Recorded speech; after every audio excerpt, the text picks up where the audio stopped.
Hey there, thanks for tuning in. This is the Tammy Tine Design YouTube channel. I'm Tammy, and today I'm creating a single page layout with one photo. I picked up these 6x8 foundation pages from the Spectrum Gardenia collection by Katie Petit and 49 and Market a few months ago. So, this is an idea to think about for adding 6x8 sheets to a 12x12 layout. This is going to be a fairly simple background design, but I will play it up with embellishments. I liked that this paper had all of these rays radiating out from the center and going off the page. I thought it would be fun to continue the rays into the background with embellishments. I dug into my stash and pulled out a bunch of brads and enamel dots, and I'm excited to see what I can create today. I already have everything on my tray here. Lots of enamel dots in all of the colors to represent each color from the rays in the 6x8 paper. I found these heart patches, lots of older doodlebug brads, some flat back acrylic flowers, and the other thing I did was cut a variety of flowers with a doodlebug die cut set called Hello Fall. As I so often do, I took white cardstock, added some Tim Holtz ink watercolor style in all of the colors from the 6x8 papers. I let each piece dry and then I cut a variety of flowers from each color. My plan is to extend the rays into my 12 by 12 cardstock with the embellishments. I'm not adding embellishments on top of the 6 by 8 paper, but I'm taking my direction from each ray and bringing that idea into the 12 by 12 page. This is the vision in my head anyway. We'll see if I'm able to bring this to life on video. Here's the photo I'm using today. Just one photo, as this layout is going to be pretty busy with all of the embellishments I'm adding. I have two alphabets that I want to use. Both are from Doodlebug. The pink one is called Candy Shop. I can't believe I still have a full sheet here. I've not used it. And the black one is called Alphabet Soup. This design is pretty simple, but we'll add on to this with all of the fun embellishments. This pink polka dot paper is from an Echo Park Princess collection. It's the B-side to a cut-apart sheet. I wanted to add a little color in the background because I was wearing a pink dress, which I don't often do. Both actually, wear a dress and use pink, but I'm going to do both for this layout. Okay, I'm going to glue down my papers and the photo, get my title down, and then we'll do all of the embellishing, which is going to be the fun part of this page. Here's the foundation of my layout all glued down. I think the journaling will go over here on the other side of my title. We'll have to see. I have my 6x8 page on the layout with room all the way around to add embellishments. I just added a thin black mat to my photo. The title says Life in Color with You. Here are all of the roses that I cut with the Hello Fall die cut set from Doodlebug. I cut some in each of the colors from the 49 and Market paper that matched back. My thought was to have the roses layered underneath each color with the idea of extending that color out. I'm going to start filling in the spots with all of these die cut flowers. If you're wondering how I got my die cuts to match so well to the colors in the 49 and Market paper, it was trial and error. I used Tim Holtz Distress Inks and Oxide Inks. I put up a photo on Instagram if you're interested in seeing exactly what colors I used. I had to use several different colors and blended them to get the color that I wanted. The process went quickly, it wasn't time consuming, but I did have to get a bunch of different inks out.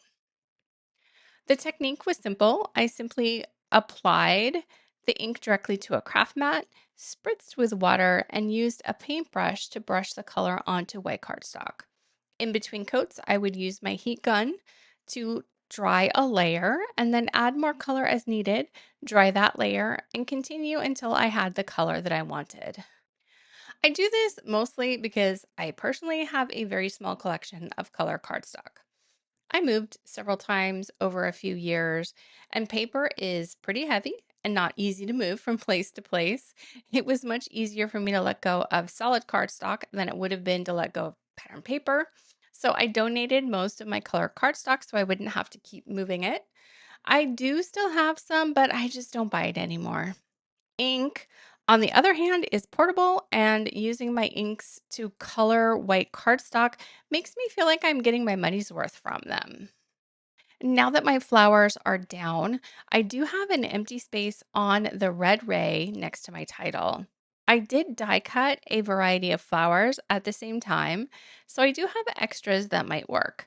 I tried to add one of my brads to one of the extra flowers, but it just wasn't working for me. I'm going to try to create a little cluster instead.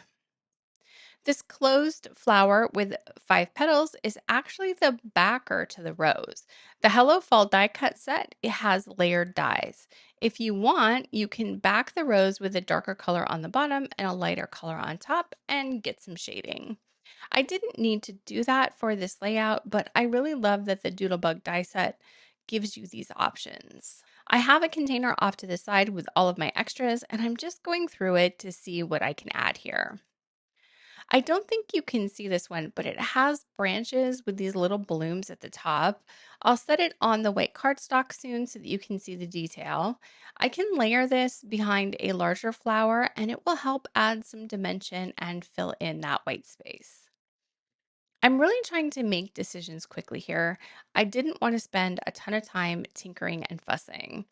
I always take a lot of time with the embellishing, but since this layout is mostly embellishing, I wanted to decide things quickly and just move on. I'm going to bring my tray in and start adding all of these brads and such to their respective colors. I want to see how much this will fill in the space or not and see what else I may need to add. Because this light purple color will have a larger space, I want to add in a couple of my die cut flowers too. I do have another flower that has 4 holes in the top. It's another option that you can layer a different color on the bottom to have that color show through, but I'm just using the one layer.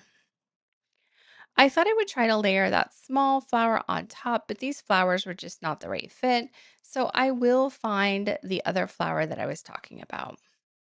And that's it right there. I will use this same flower in several of the colors and I'll keep that smaller flower too. I tried to find a variety of bits and pieces from my stash that coordinated with these colors in the 49 and Market paper.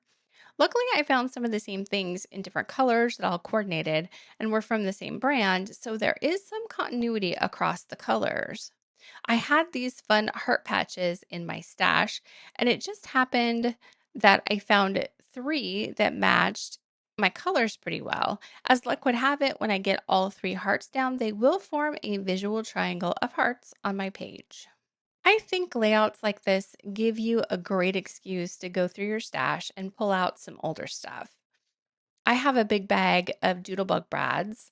The white flowers you see with the gemstone centers are from Doodlebug. I probably have them in all of the colors, but I don't grab that bag very much and pull out brads. I should, but it just doesn't occur to me.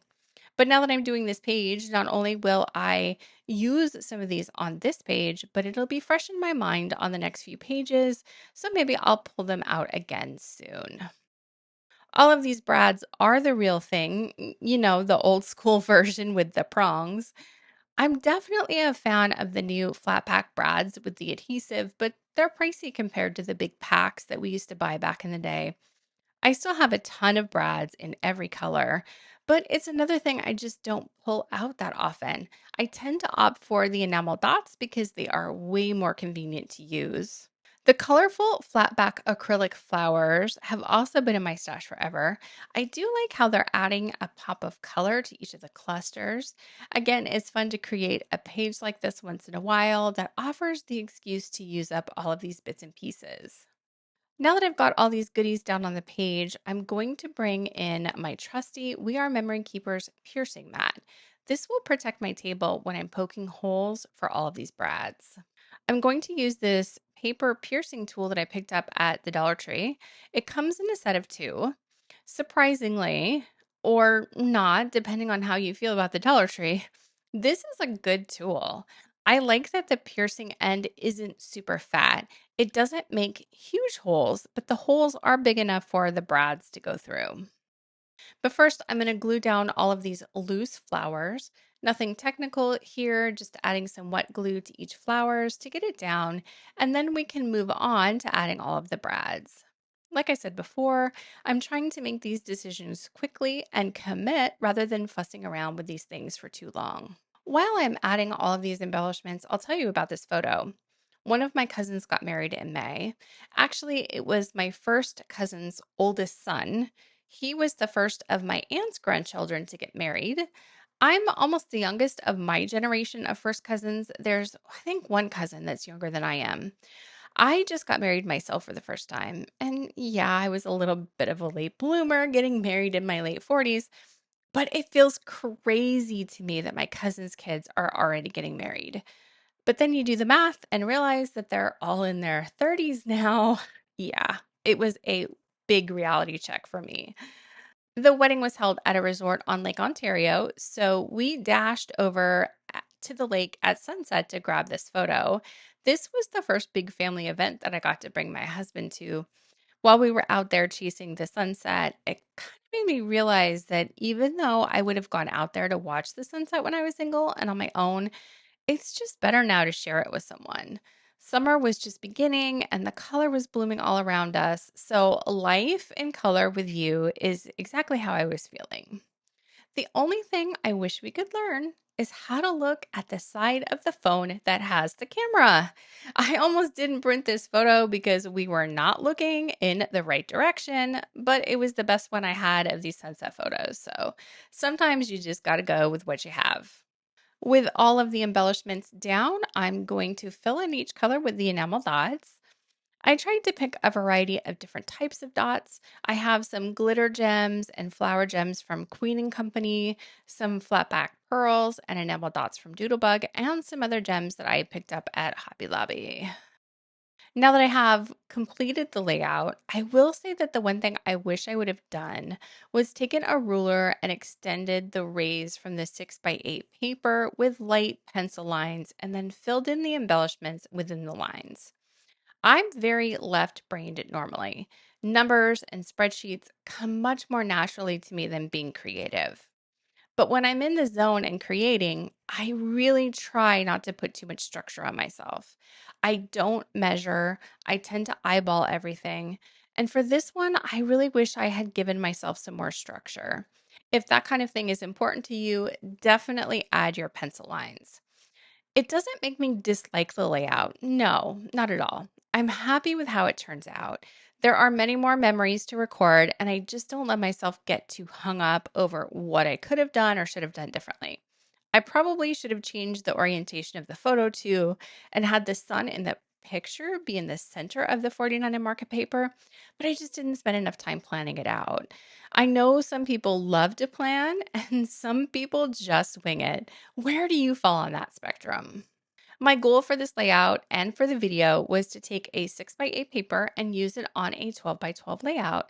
I hope this gave you some ideas, not only for finding a design where you can pull out all of these embellishments, but also to think outside the box when it comes to 6x8 papers. You can layer them and trim them like any paper, but I really wanted to take the design and use it to my advantage on this page and create something unique. That's where I will call this one done. I will add the journaling when I turn off the camera, so look for that in the completed close-ups. As always, check the description box below for a link to the sketch of my completed layout. If you enjoyed my video, please consider leaving a comment or giving it a thumbs up. All of these interactions help my channel grow. See you next time.